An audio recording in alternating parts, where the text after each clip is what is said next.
You chasing me? Yeah, I spotted you and I was like, Well, good.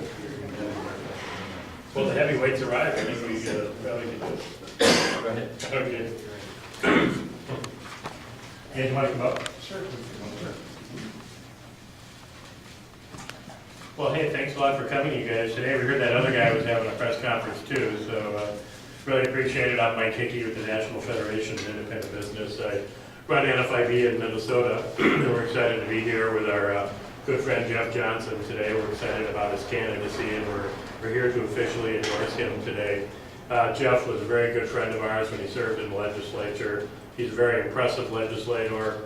He had a very strong 100% lifetime NFIB voting record, but he really delved into some tough issues, especially eminent domain, which I worked closely with him on, and worked in a bipartisan manner to pass one of the most dramatic reforms of eminent domain. It's probably one of the greatest accomplishments NFIB has had a chance to be part of around here. And Jeff was a great legislator, and look forward to having him in the governor's office. And he's a good friend. On the other hand, it's been a rough ride with Governor Dayton, as you know, for us on a lot of issues. And most recently, the fact that Governor Dayton is so committed to Obamacare, he won't take up President Obama's offer for a waiver, and it's definitely needed. Up to 3-year waiver he could have taken advantage of from the beginning, and so many people are getting dramatic increases in their health insurance. So we found a 135% increase recently. We did a press conference yesterday that I know a lot of you couldn't be here for, but we did our own survey of the Minnesota health insurance market in concert with a few other groups, and the vast majority are getting an increase. Some are being held, granted. But to give people a waiver from horrendous increases, having to change their insurance, purchase plans they don't want, with expensive new benefits in it they don't need, would have really been appreciated. And President Obama realizes that this law has caused disruption, and that's why he granted this waiver. About 36 states have taken advantage of it. So very disappointed with Governor Dayton that he is so all in, whole hog in on Obamacare that he would not take that waiver to give people some relief in a transition period. I firmly believe Obamacare will be revised at some point, hopefully in the next 3 years in a bipartisan manner, but that was a lot of time, and it was offered by President Obama himself, and that's a very important point. That's the most recent thing. We have a long history with Governor Dayton, and most of it negative, and I just want to cite some of the major issues. I can't go through all of them here for the sake of brevity, but if you go back to I think the general point before I delve into that is, with Governor Dayton, we've seen this before with some other people, you can't cherish the job and so often work against the job creator. And that's what Governor Dayton has done really for his 4 years. Talks up jobs, everybody wants jobs, everybody wants a good economy, but you can't cherish the job and then work against the people so often who create them. And that's why today job creators are endorsing Jeff Johnson for governor. But going back to 2011 and 12, there were 2 major bills to reduce the commercial property tax. For you tax wonks, specifically the statewide portion, about 20 to 30% of the total property tax load, and Governor Dayton vetoed those. And those have been very helpful. This is a fixed cost that affects all businesses, but especially those that own their own property, and those tend to be the small businesses that employ more people. But it seeps into the leases too, and everybody's affected by it. And Minnesota is outlined on the commercial property tax. And he also vetoed 4 tort reform bills in 2012, all specifically designed to correct the problem in our civil justice system. We had support from local units of government on 2 of the bills. He vetoed all 4, couldn't even sign 1, and pretty much his veto letters just had a complete plaintiff's perspective on these important issues. We weren't looking to pick a fight with the plaintiff lawyers. These were 4 problems, in our opinion, serious problems with Minnesota civil justice system. So that was very disappointing. In 2012, we also vetoed an important rulemaking bill for small business, and then pretty much proposed the opposite of it this year as part of the unsession. Unfortunately, that didn't pass. I'm going to get to that in a minute. But also, we were very opposed to the 2013 tax bill. It was damaging to our economy. It was harmful to small businesses and farmers. Obviously, it wasn't well thought out. There was a rush to repeal big parts of it. Some people thought it might have wholesale destroyed the warehousing industry, but a big rush to repeal parts of it. But what remained is the 4th highest rate in the country at 9.85%. That affects the most successful small employers and people that invest in these flow-through companies. And hasn't been a lot of discussion of that, but that's a very negative signal, especially to an out-of-state investor that's considering investing in a Minnesota flow-through company. They're going to have to pay the 9.85% rate if this is successful, and that's why they are investing in it. They want it to be successful. Moving on to the health insurance exchange, I think frankly we have one of the worst in the nation. The thing we're the most opposed about was this new 3.5% tax for assessment that was put on the premiums of small businesses and individuals only, and it was extremely disappointing. We've exempted, Obamacare has exempted Fortune 500 companies from this assessment, and now a lot of government groups are self-insuring. So to put that burden on small business and individuals only is very disappointing. It has a bad active purchaser provision where they can exclude certain insurers. I really doubt they're going to do that in light of this preferred one debacle, but the exchange can exclude insurers that otherwise qualify for Obamacare. That's a bad provision. Anybody who works for a clinic, a hospital, or an insurance company is barred, or an insurance agent is barred from serving on the board. I think they need some of that expertise when you consider what a bad rollout we had and what an incompetent operation. It's bad. That should be changed. And he signed all that into law. I think we have one of the worst exchanges in the country. And finally, the minimum wage, two other issues real quick. The minimum wage issue was very disappointing. We have one of the highest in the country, and I'm just really worried personally, who's going to hire a teenager 2-3 years from now when it's $9.50 an hour, and you got this young person who's done virtually nothing in their life, or maybe nothing, and they're trying to get that first job to help them in school, help out families with a second, third, or fourth income. And so that was very disappointing. Worse yet, there's an escalator on it. It'll go up every year with inflation, and no accommodation for the restaurant industry. The governor apparently had some second thoughts on that with the Rochester paper.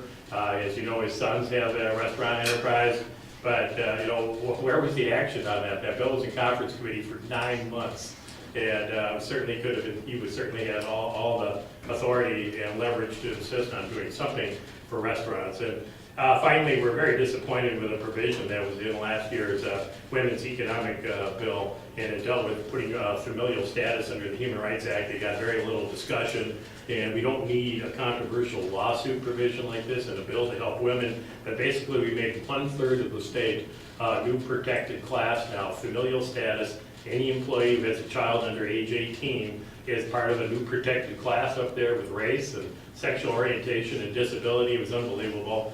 And Governor Dayton could have put his foot on the brake of that and said, we're not going to expand the Human Rights Act to this extent. We're worried about a flurry of lawsuits over time against employers because we just made about 1/3 of the state a new protected class.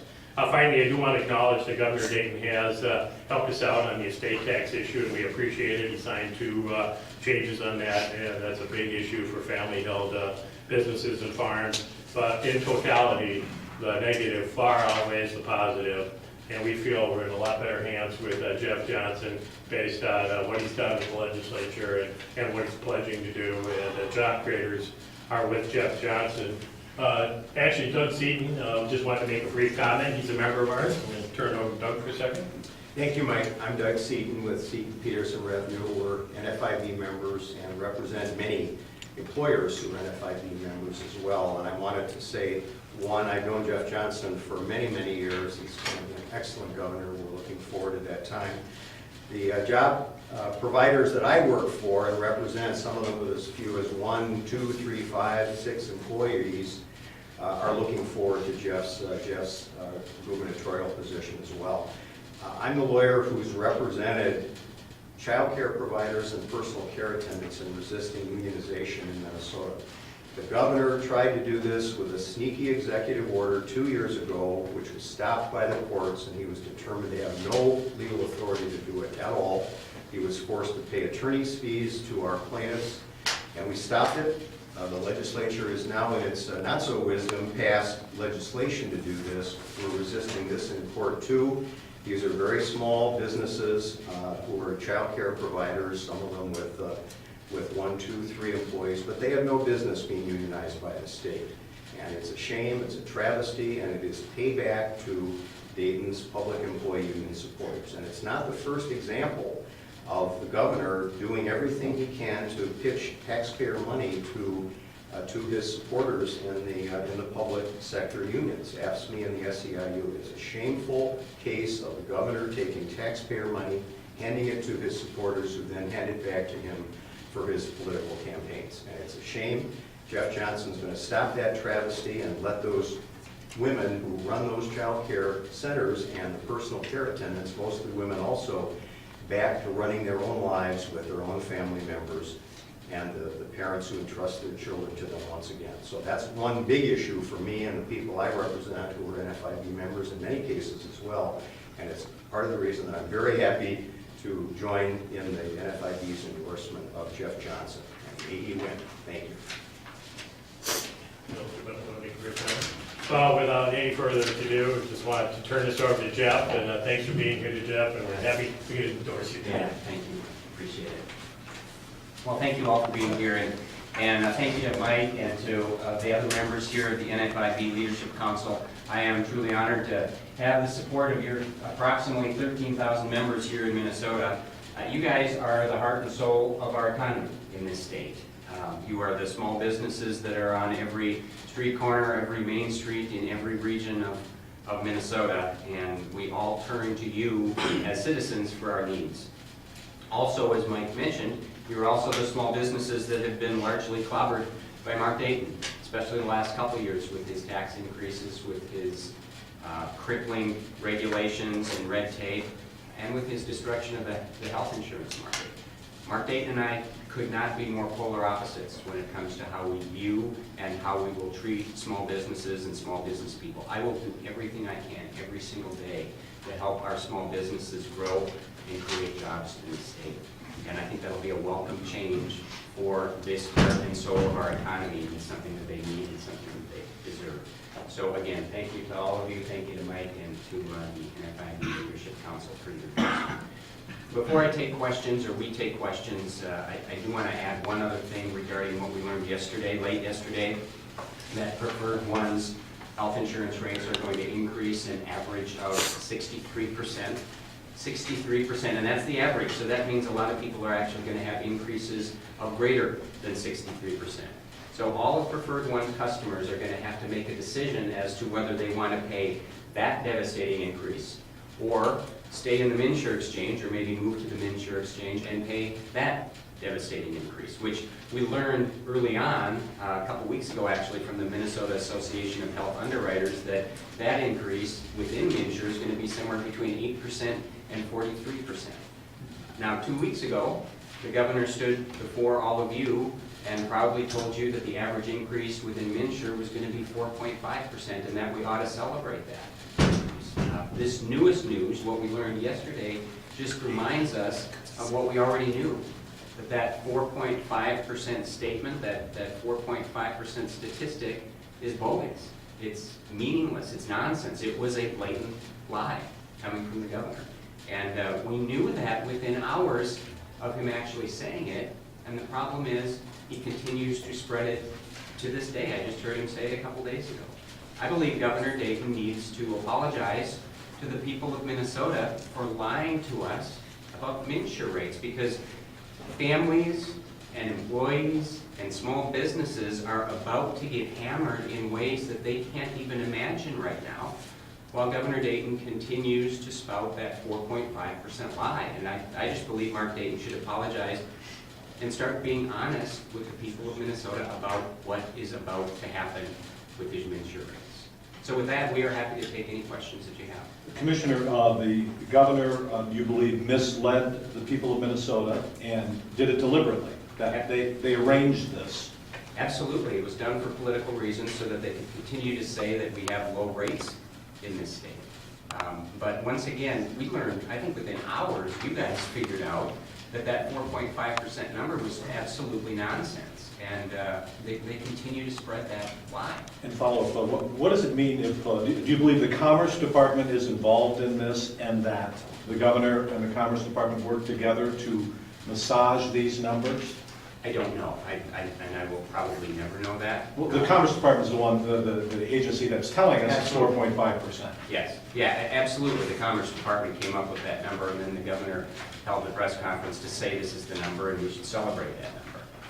So Did they work together before? I don't know, but certainly that was what we did with him 2 weeks ago. Responsibility is preferred one for betting so low last year that proved to be unsustainable. I think everybody shares responsibility, but I'll tell you, this is the same thing I said 2-3 weeks ago when we were talking about this issue. It's hard for me to believe that there wasn't some pressure put on them by the Dayton administration, because those rates were clearly artificially low.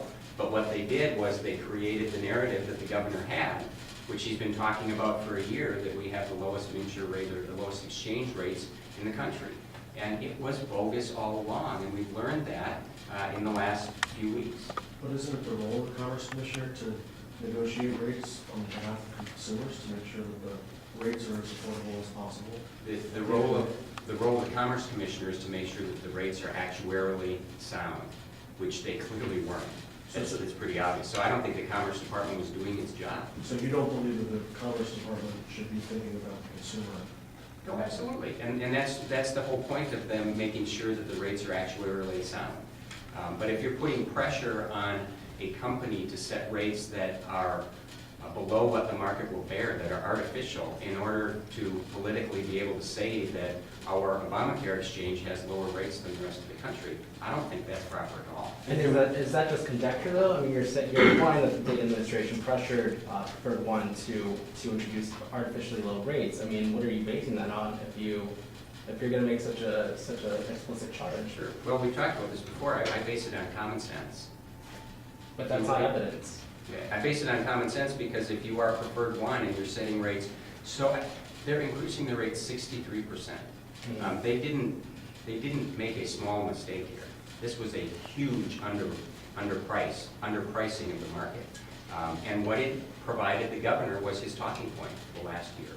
And coming back to the present then, with the 4.5%, if that's a bogus number, as many people seem to think it is, did the Commerce Department do this deliberately for political reasons? Even if the governor did not try to influence the Commerce Department?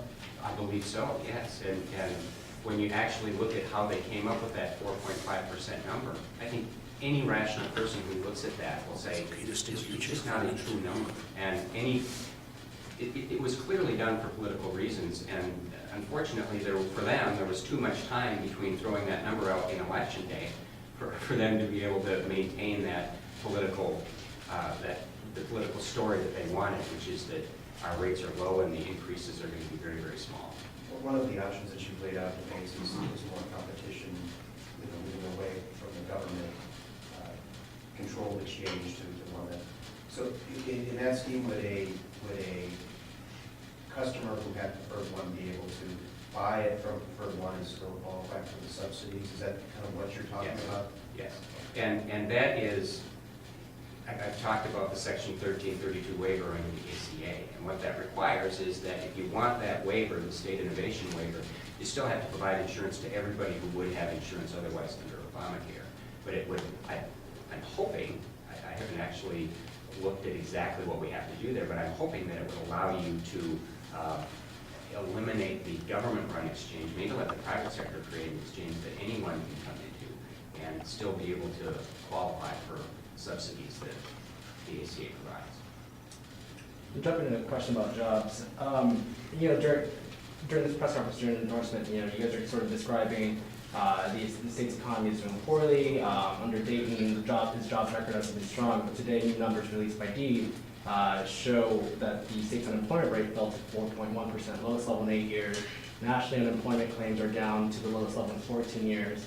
And the state has added 212,000 jobs in the past 5 years. I mean, how do you square away the sort of assessment of the state that you guys are presenting today with what the numbers are coming in? Because I think you have to look past their talking points to Those aren't talking points. Those are statistics created by a labor market group that serves under Republican and Democratic And I can governors. continue to give you the statistics that you don't seem to want to put in the stories, which are that the labor force participation rate is the lowest it's been since the Carter years. A lot of people have quit looking for jobs because they're But that's without partly because of the boom measure, rate. the underemployment rate, and this is a huge fact.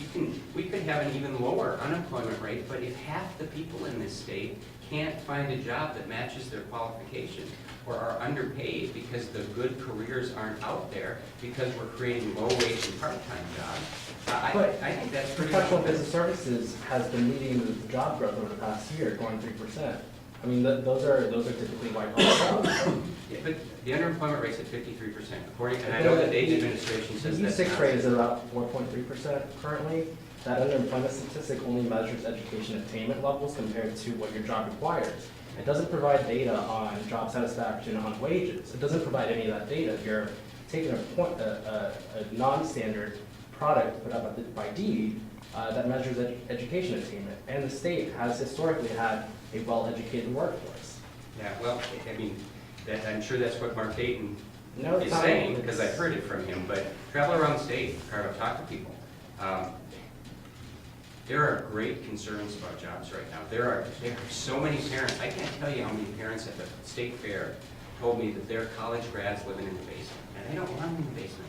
And their college grad doesn't want to be in the basement, but the good jobs are not out there for them. It's a fact. The Bureau of It Labor doesn't square Statistics. away with the numbers, though. I mean, I But just. it does. I just mentioned that it's 53%. Construction is up 6.6%. Professional business services is up over the year by 3.2%. Manufacturing is up by 3.7% over the past year. I mean, you've got widespread growth, and the only losses have been government's financial activities and the different sectors. So these are what the numbers reflect. Yeah, that's what some of the numbers reflect, and if you pay attention to some of the numbers and not the others, you can have a political narrative. I'm paying attention What about to all what the about the numbers. Bureau of Labor Statistics report that just came out 2-3 weeks ago? That covers a said period. Can I finish? Sorry, go ahead. That said that over the last year, which they specifically said was more accurate than their monthly numbers that come out, because they always go back and revise those numbers. We're 41st in the country in job growth, and we're last in the Midwest. So Is that irrelevant? quarterly report goes through this past March. Minnesota last winter had one of the worst winters, and a harsh winter like that slows hiring. But summer, the pace of job growth in the summer has picked up considerably since then. I mean, you're using a snapshot in time that only goes through March. Yeah, well, BLS told us those are the most accurate numbers and much more accurate than the monthly numbers, but that's probably not going to be the story. Hey, Mike, this, you know this status thing you're talking about, was that part of the visa legislation? Can you explain what it did, what your group is gonna push to do about it next year or years to come? Sure it was, yeah, I wish it got more attention because it's a situation we had on a lot of issues this year. The Senate didn't have it in their bill, and we weren't running around opposing the Senate WISA bill, but the House had a bill that was much more controversial and had these lawsuit provisions in it, but we put any worker with an employee, with a child under age 18 now, is part of a protected class. It's right in the statute with race and creed and color and sexual orientation and disability. And so we're just raising the question, can the department handle the caseload? What is going to be the explosion of lawsuits, and no one knows, we'll have to see, but these people now are a protected class when they sue their employer. So practically speaking, if they are terminated or suspended or whatever because they're dealing with a child, that would be grounds for legal action? Brian, our fear is it goes way beyond that. In any common workforce dispute, they could try to bring this in to their case. And they're a protected class now, so what does that mean? Our friends at the Minnesota defense lawyers say they're really worried about it. We'll have to see how the first number of cases go, but they could try to bring that in.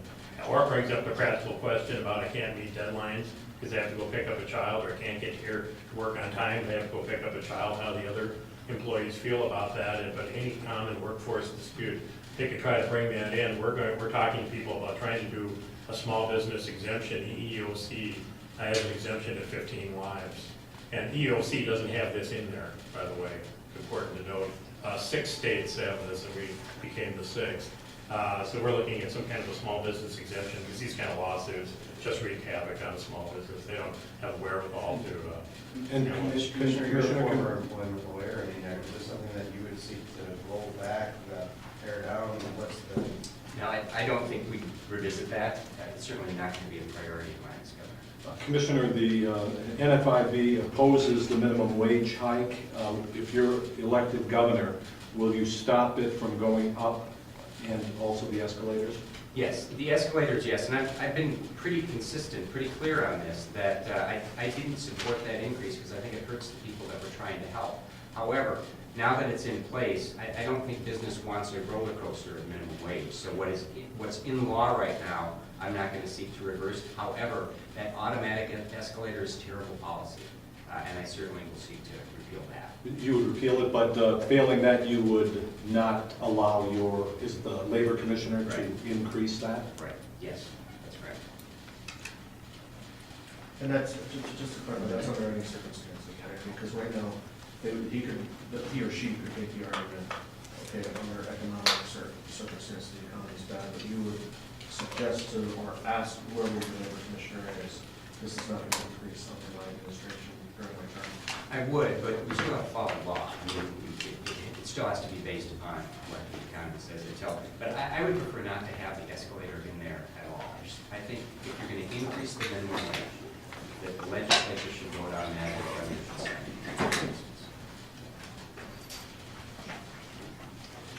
Anything else? All right, thank you all so much. Thanks for coming, guys.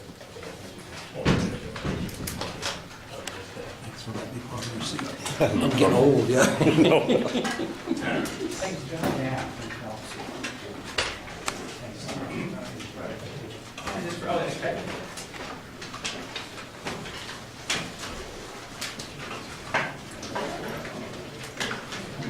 to see you. Good to see you, guys. Yeah. That I started with.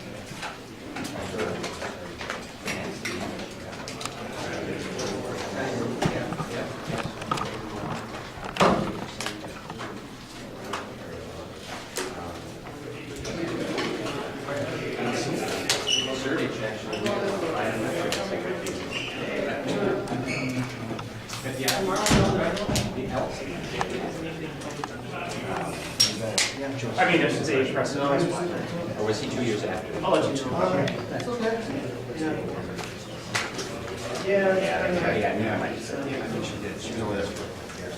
Are you Jeff Johnson? I am. I'm Gary Fry. Hi, Gary. I'm the volunteer clerk chaplain here. Oh, great. And so I didn't know what was going on, so I thought I'd come in and listen. I thought to myself, we're praying for you. Well, thank you. I appreciate You never know who's going to win That's right. in the governor election, you know, but you seem to have some pretty good ideas. So thank you so much for your for getting out there and say who's gonna run against Mark Dayton. And you're like, you know, David will, yeah, David and Goliath. That's right. Well, thank you. Thank you so much.